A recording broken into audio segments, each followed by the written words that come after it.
Soviets sent troops into Azerbaijan January 16, 1990 in the wake of vicious fighting between Armenian and Azerbaijani forces in Azerbaijan.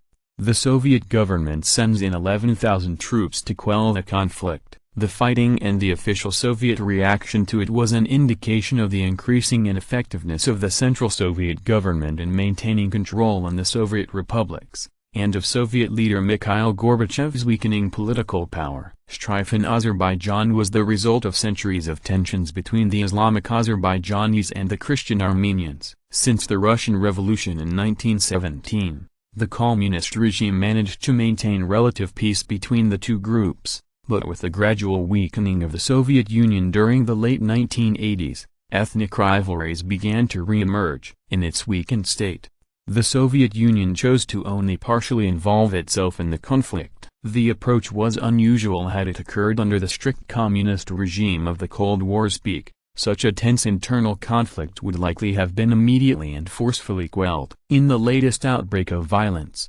Armenians took the brunt of the attacks and nearly 60 people were killed. Armenian spokesmen condemned the lack of action on the part of the Gorbachev regime and pleaded for military intervention. Soviet officials, however, were not eager to leap into the ethnic fray and attempted to downplay the seriousness of the situation in the press. One Soviet official declared that the fighting in Azerbaijan was not a civil war, but merely a national strife.